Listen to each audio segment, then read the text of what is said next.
Okay, hello YouTube. I want to take a couple of minutes to kind of address this Class 3 domestic terrorist thing, and I want to tell you a little story. I was on the way home, and I don't have a girlfriend now, and I don't really like to meet girls in bars or anything like that. So I was dressed in my suit, and I was on my way home, and I had driven by the local Walmart there.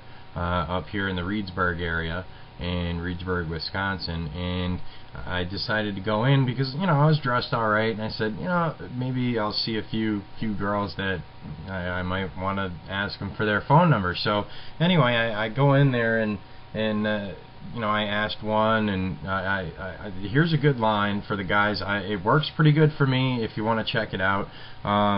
You kind of peruse the card a little bit there, and you say to yourself, you say to her, listen, I usually do a good bit of preliminary research before I ask the question, and it seems like you don't have a lot in your cart there.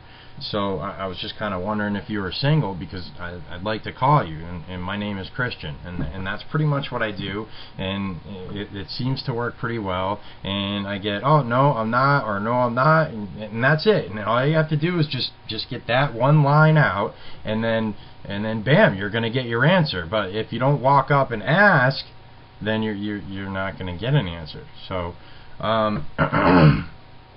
now I did it 3 times, and the 3rd time was a charm. And I was in the checkout aisle there, and I turned around, and a girl caught my eye, and she looked back at me, and it seemed like she was kind of interested, and that kind of made my heart skip a beat, and that's what was in my head. And I decided, I went out into the parking lot, and I got in my car, and I went to pull up and wait for her to come out, and then I pulled up right alongside her, and there was I was going down the wrong way in the Walmart parking lot, and I said, this arrow said this way. I went the other way just for you. I just wanted to let you know that. And anyway, we just kind of talked for a little bit, and she was single, and I got her phone number. So anyway, the thought that I had, and the reason why I made this video, I didn't really want to make it as like a how to pick up a girl video, but when I was thinking that, it was like, now I'm rolling up on this girl, and it's like, but I'm a Class 3 domestic terrorist. So am I allowed to do that? Could I get arrested for asking a girl for her phone number right now? And then now the other thing is, I'm really kind of freaked out about every single car that I pass on the highway. God forbid, it's just some trigger happy cop, and he just maybe he's just running plates just for the heck of it, and he sees me, and oh bam, my car is registered and there's license plates on it, because I'm deathly afraid to exercise my right to travel. Okay, and he decides to, wow, I'm going to get myself a big collar. I'm going to catch me a Class 3 domestic terrorist.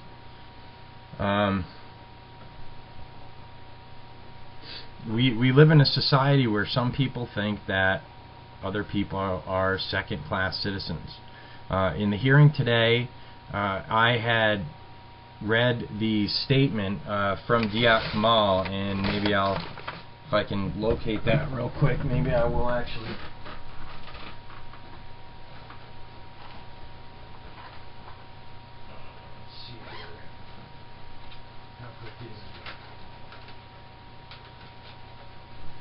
You know what? Yeah, here it is right here. Okay.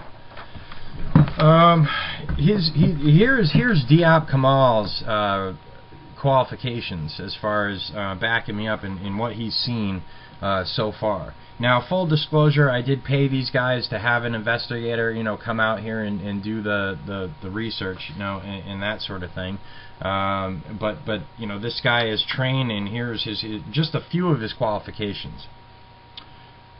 I am, let's see, okay, I hold an advanced certificate in peace officer standards and training. I am a qualified instructor in the police control restraint techniques.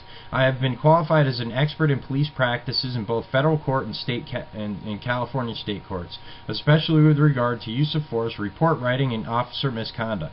Prior to becoming a police officer, I had worked as a sheriff's deputy in Ventura County, California. I spent a combined period of approximately 9 years as a sheriff deputy and police officer. I have testified before the California State Assembly and the United States Congress on police practices. My investigative work in the field of law enforcement has resulted in changes in the law in California and policy changes and review in hundreds of police agencies. Okay, now that's Diab Kamau. He's the CEO of PoliceAbuse.com. If you're having any type of a police issue whatsoever, these guys are the greatest. They have provided me with 100% support. And even gone above and beyond the call of duty. And I'm not going to mention what things that they've done, because then everybody's going to ask for that stuff, and I don't want him to do that, because he's going, for you, he's going to, for you, I'll do that. We don't normally do that, but I really appreciate the support that they've given me in attacking this case. At the cause, which was the smashing out of the window, which has not even been reviewed by the Beloit Police Internal Affairs. And when I brought up this situation, and also the fact that the warrant was invalid, the warrant from Waukesha was an invalid warrant.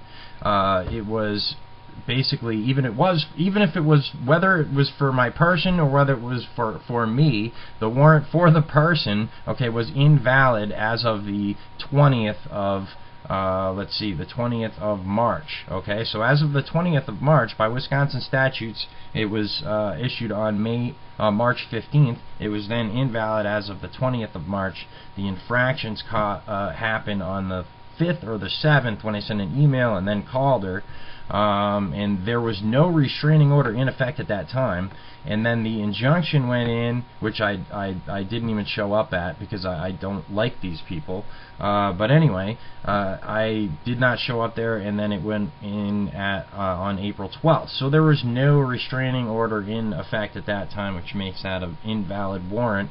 That the officers on the stand said they hadn't even seen the warrant. No, I hadn't even seen the warrant. They said there was a warrant. The chief said, the captain said there was a warrant. Captain Tyler, it turns out, is Captain Tyler, Beloit Police Department. I had embarrassed quite badly. I was very rough with him on the phone regarding the Constitution and his oath to it, and that fact that he was not honoring his oath to it, and he didn't even really know the Constitution. I was kind of upset with him because of that.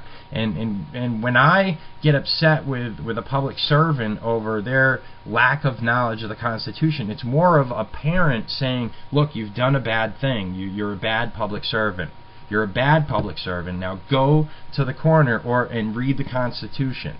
And that's what we're talking about, people. Okay, that's what you need to be calling up. You're the parent. Okay, they're the kids that have, they're out playing, and if they do something wrong, we have to tell them that you're not supposed to do that. No, bad. Okay, so. Granted, when I found out that none of my public servants in my local area, none of them, I'm talking none, I'm not exaggerating, they don't know nothing about it, okay? All they know is sound bites that they've seen on TV. That's what they know about the Constitution. That is the supreme law of the land. Nobody knows that. Okay, there are some people, Gary Keller, who tried to run for sheriff, man. There was a Democratic landslide here in Wisconsin, but Scott Walker won. He's the Republican. I got a lot of support from the Tea Party, and I believe Ron Johnson also won. He is the businessman, the plastics company guy that I kind of liked, actually, because he's a businessman. He knows how to balance budgets and stuff. Wow, what a concept if we ran a government that way. So, a lot of thoughts. I didn't realize I had that many. So, please get in the loop here at Anti-Brainwash, add Anti-Brainwash to your Skype. Download Skype. No, I do not own stock in the corporation called Skype, but I probably should go and buy some, because I keep saying that. Anyway, add me to your Skype and get in the loop with these guys. These guys are brilliant, the ones that I've been talking with lately, and I've got in touch with them as a result of going through the stuff that I've had to deal with. So there is a silver lining on every cloud, even one as dark as this. Okay? God bless everyone.